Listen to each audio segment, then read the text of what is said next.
क्या आपने कभी उस ध्वनि को महसूस किया है जो दो चीजों के टकराने से नहीं बनती?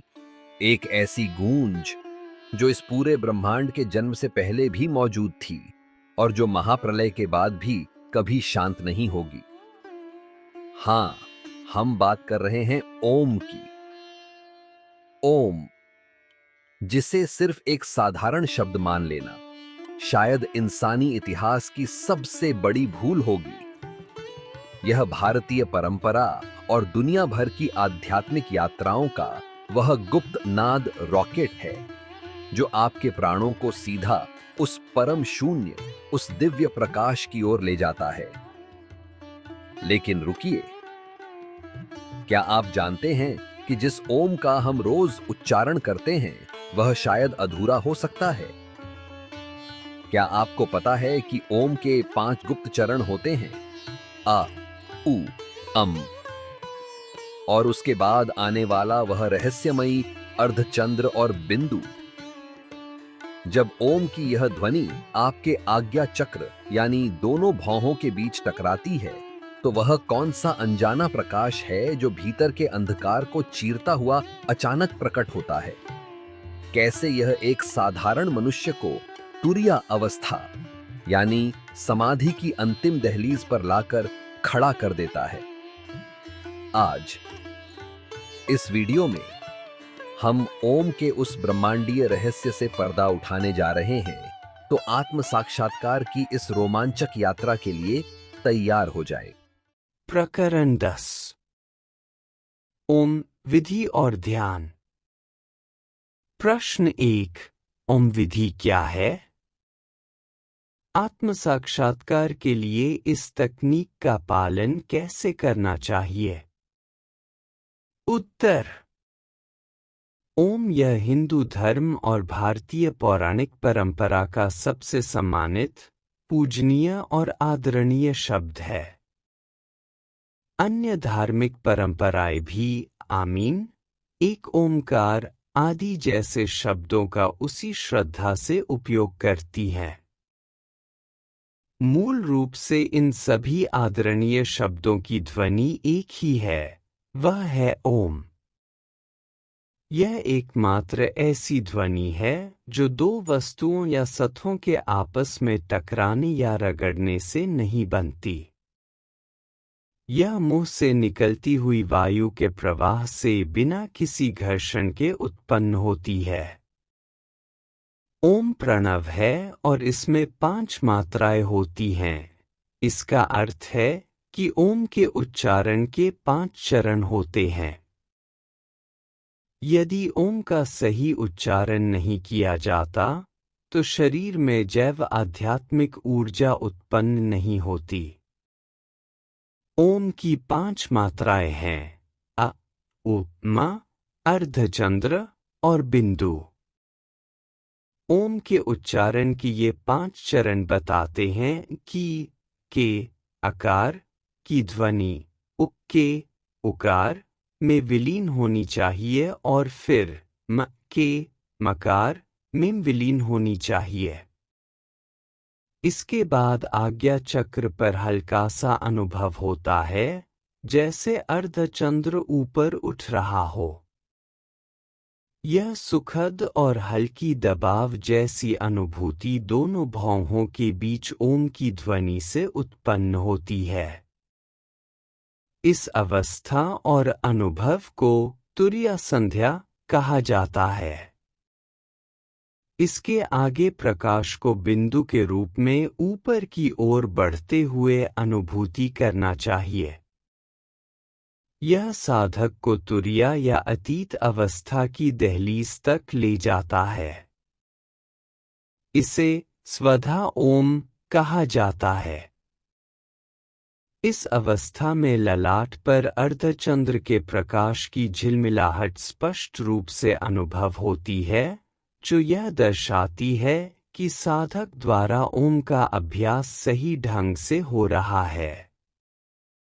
आज्ञा चक्र पर अनुभव होने वाली ओम की ध्वनि को नादलिंग कहा जाता है। यह आगे चलकर दिव्य प्रकाश में परिवर्तित हो जाती है। आज्ञा चक्र पर ऊपर की ओर मुख किए हुए अर्धचंद्र का स्पंदन अनुभव होना आवश्यक है।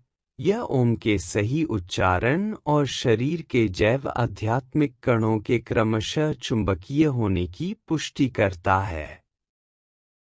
साधक की चेतना भ्रिकुटी यानी दोनों भौहों के बीच पर ओम के सही उच्चारण से उत्पन्न नाद लिंग के कारण ऊपर की ओर मुड़ जाती है। यह स्थान तीसरे नेत्र का केंद्र है। इस बिंदु के आगे ओम के नाद की शांति हो जाती है, अर्थात इस बिंदु के आगे कोई नाद उत्पन्न नहीं होता। यह नाद का विश्राम है, जिसे नाद अंत कहा जाता है। इस स्थान पर साधक को स्वाभाविक शून्य का अनुभव होना चाहिए। यहाँ श्वास रुक जाती है। इस बिंदु के आगे नाद का कोई अनुभव नहीं होता, केवल समय के साथ दिव्य प्रकाश प्रकट होता है। यहाँ मन, जीवन शक्ति, नाद और जीव सब कुछ विलीन हो जाना चाहिए और इसके आगे केवल शुद्ध आत्मा का प्रकाश, दिव्य प्रकाश, जो समय, स्थान और कारण या चेतना से परे है, वही रहता है। मूल रूप से जीवन शक्ति या प्राण, नाद और चेतना एक होकर एक ही स्वरूप, प्रकाश, बन जाते हैं। यह आज्ञा चक्र या भ्रिकुटी के आगे होता है। प्राण सूक्ष्म होकर प्रकाश के साथ मिल जाता है और अवतार नाद अनुसंधान का अनुसरण करता है। ओम के उच्चारण द्वारा प्राण का नियंत्रण ओम कुंभक और रेचक के माध्यम से होता है, जो साधक को ओम के द्वारा प्रकाश के मंदिर तक ले जाता है। ओम का स्वर सृष्टि या जगत का प्रतीक है। ओम का उस्वर स्थिति या सृष्टि के पालन का प्रतीक है, जो ब्रह्मांड का रहस्य है। ओम का स्वर प्रलय या विलय का प्रतीक है। अर्धचंद्र, त्रिधान, जहाँ नाद, उदान प्राण और चेतना एक हो जाते हैं और बिंदु प्रकाश या उमान है, जो ऊपर आकाश की ओर बढ़ते हुए परम सत्ता में विलीन हो जाता है।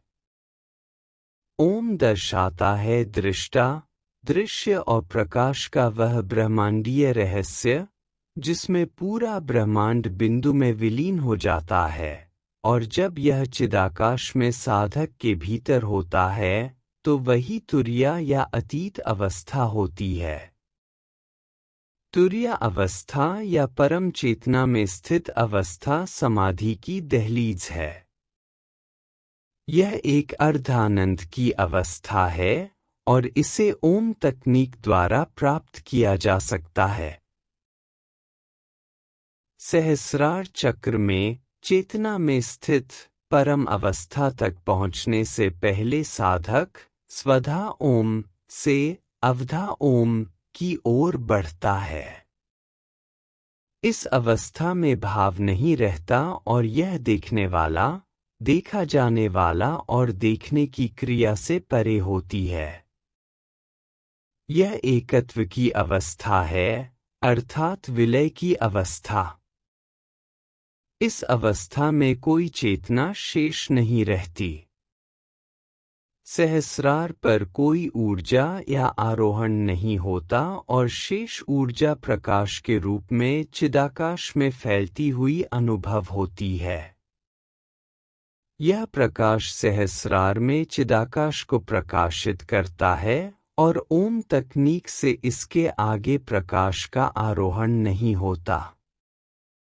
मूल रूप से ओम नाद रॉकेट है, जो नाद के साथ प्राण को भी ले जाता है। नाद प्राण को नियंत्रित करता है और ओम के सही उच्चारण से साधक को स्वाभाविक अचेतन शून्य अवस्था में ले जाता है। यह कोई जबरदस्ती या इच्छापूर्वक उत्पन्न किया गया शून्य नहीं है, यह तो ओम के पवित्र मंत्र के जप से स्वाभाविक रूप से उत्पन्न होने वाला अचेतन शून्य है। आज्ञा चक्र तक साधक प्राण, नाद और चेतना का अनुभव करता है, लेकिन उसके आगे प्राण की सूक्ष्म ऊर्जा प्रकाश में परिवर्तित होकर चिदाकाश में ज्ञान के प्रकाश के रूप में फैल जाती है और साधक धीरे धीरे आत्म साक्षात्कार की ओर बढ़ता है। कोई भी मंत्र ओम के समान नहीं है जो केवल इसके सही और श्रद्धापूर्ण उच्चारण से आत्म साक्षात्कार प्रदान कर सके। आज्ञा चक्र पर सही उच्चारण से यह 10 प्रकार के नाद उत्पन्न करता है और अंत में दिव्य प्रकाश में विलीन हो जाता है। यह ओम तकनीक का अद्भुत चमत्कार है और सर्वशक्तिमान की ओर से मानव जाति के लिए सर्वोच्च आशीर्वाद है।